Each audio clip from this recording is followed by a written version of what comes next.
Hi, Jacob Johnson here. I'm going to tell you about how COVID-19 experienced me.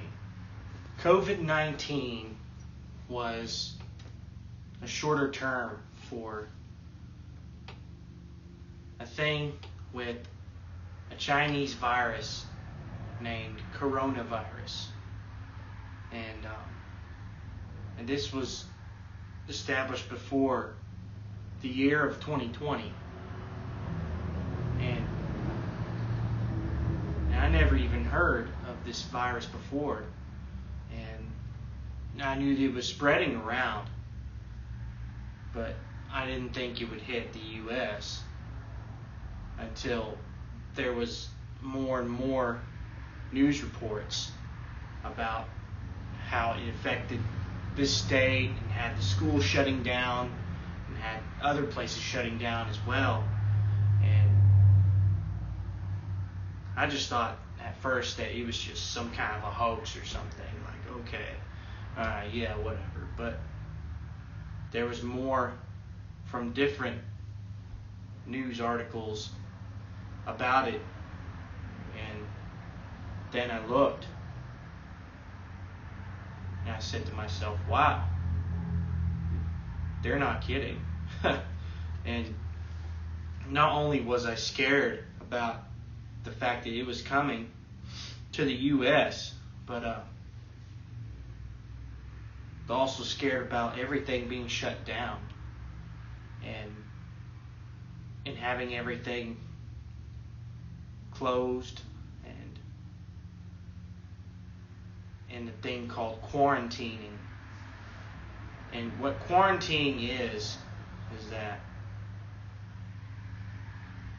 you're excluding yourself from everything else, especially when you're sick, or even, the COVID-19 situation, when you have COVID or coronavirus that you had to quarantine, whether it's from school or from work or anything that's close to activities that's social. And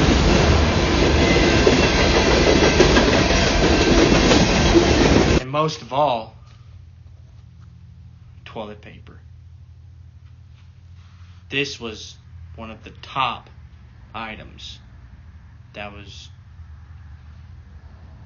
being bought and sold just about every store there was, whether it was a Walmart or a Dollar General gas station. It was like almost a treasure, like an essential item that's been used more than anything else. And I say I was kind of lucky to find at least like a 12-pack of this. But now it's not as bad as before it was started. So,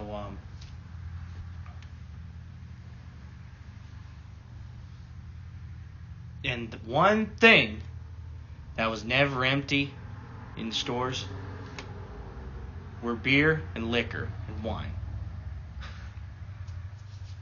And sure enough, for me, I made sure I took advantage of that, using and buying,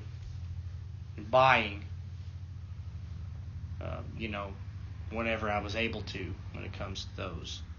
And of course, toilet paper. And I shouldn't forget about hand sanitizer. Hand sanitizer was, and is still, one of the essential things to, I guess, protect yourself from the virus and not touching as much germs when you have to touch something. And I thought it was very crazy how hand sanitizers are one of the most important things now than they used to be. And also toilet paper, of course, like I said. And yeah, it's just amazing how the littlest things weren't as important until now.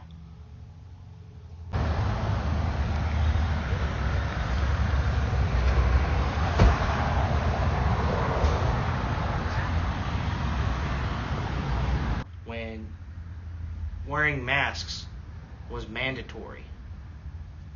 And I even have one right here. That's not a medical mask per se, but it's generally a mask. And there's all sorts of ways in different mask forms that you can get.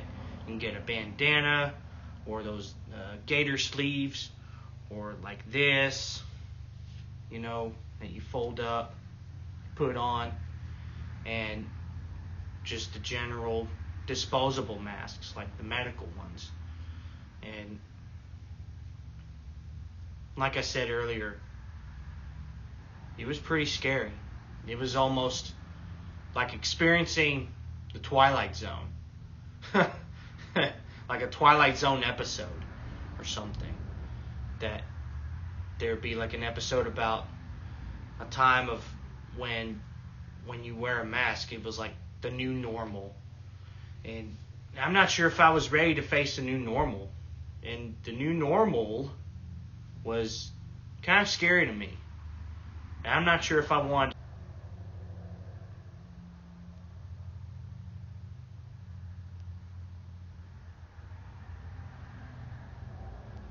Except at least grocery stores. And if you had to get something from a restaurant, it had to be drive-through and delivery pickup. And that was pretty scary. Another scary thing I had to deal with. And not only it was scary, but it hurt a lot of live music musicians, especially local musicians that normally play at bars and restaurants and places like that for money or a little bit of money. And I happen to be one of them, as you could tell.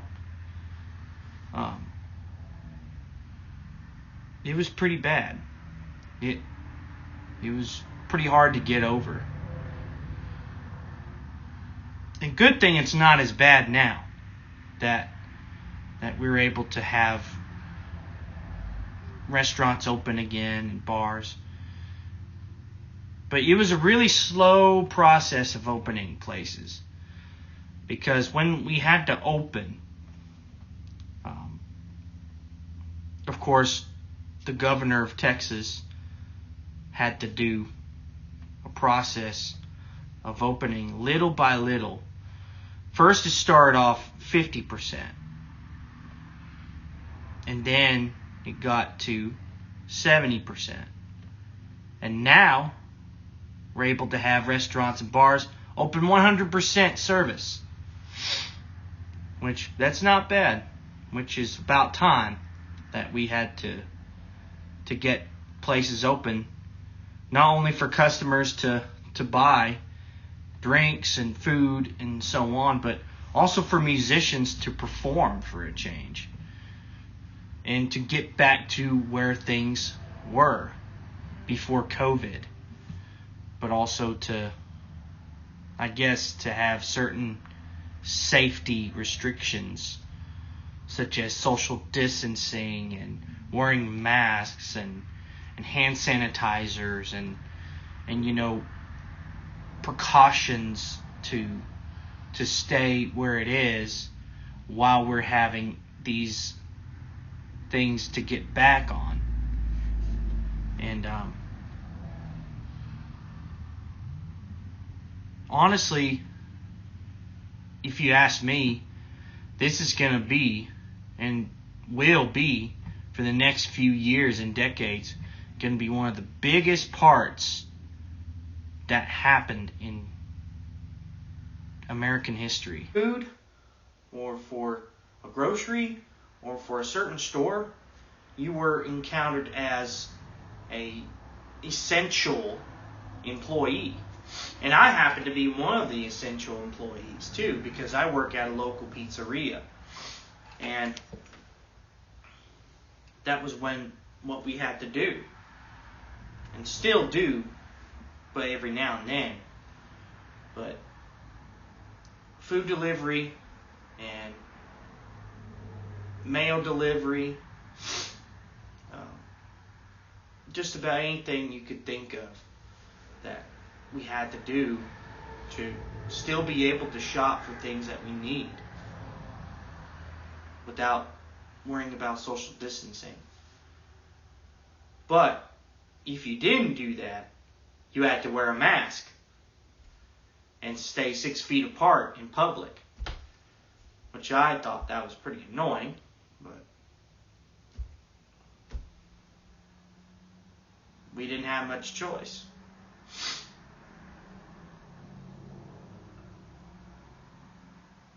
And the good part for essential employees, such as for DoorDash or Amazon or anything that's close to, having to do with deliveries and selling things online, is that it helped keep their business going and escalated more than public. And which I thought that was pretty interesting.